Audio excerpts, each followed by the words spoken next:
നടൻ മമ്മൂട്ടി കാസർഗോഡ് കാസർഗോഡ് മുള്ളേരിയയിലെ വനമേഖലയിൽ നടക്കുന്ന ഉണ്ട എന്ന ചിത്രത്തിന്റെ ഷൂട്ടിങ്ങിന് വേണ്ടിയാണ് കാസർഗോഡ് എത്തുന്നത്. അനുരാഗ കരിക്കിൻ വെള്ളത്തിന്റെ സംവിധായകനായ ഖാലിദ് റഹ്മാൻ സംവിധാനം ചെയ്യുന്ന ചിത്രമാണ് ഉണ്ട.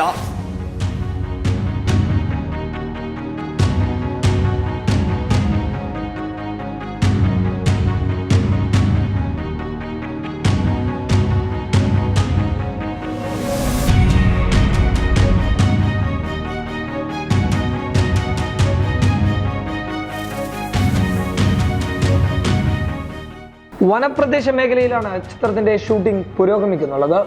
മമ്മൂട്ടിയോടൊപ്പം ചിത്രത്തിൽ അണിനിരക്കുന്നത് ബോളിവുഡിലെ മികച്ച സാങ്കേതിക വിദഗ്ധന്മാരും ശ്രദ്ധേയന്മാരായ താരങ്ങളുമാണ്. പിപ്ലി ലൈവ്, ന്യൂട്ടൺ എന്നീ ചിത്രങ്ങളിലൂടെ ശ്രദ്ധേയരായ ഓംകാർ മാണിക്പൂരി, മാസാനിലൂടെ ശ്രദ്ധേയനായ ഭഗവാൻ തിവാരി, ട്യൂബ്ലൈറ്റ് എന്ന ചിത്രത്തിൽ മികച്ച പ്രകടനം കാഴ്ചവെച്ച ചിൻഹോ ലിയാവോ എന്നിവരാണ് ചിത്രത്തിൽ അഭിനയിക്കുക. മമ്മൂട്ടി പോലീസ് വേഷത്തിലെത്തുന്ന ഈ സിനിമയിൽ സംഘടന രംഗങ്ങൾ ഒരുക്കുന്നത് അമീറിന്റെ ദങ്കലിനും രൺവീർ സിംഗിന്റെ ബാജിറാവു മസ്താനിക്കും ആക്ഷൻ ഒരുക്കിയ ശ്യാം കൗശലാണ്. ചിത്രത്തിന്റെ ഛായാഗ്രഹൻ ജിഗർദാണ്ട ഫെയിം ഗെയിമിക്കാണ്. മലയാളികൾ ഏറെ പ്രതീക്ഷയോടെ കാത്തിരിക്കുന്ന ചിത്രം തന്നെയാണ് ഉണ്ട.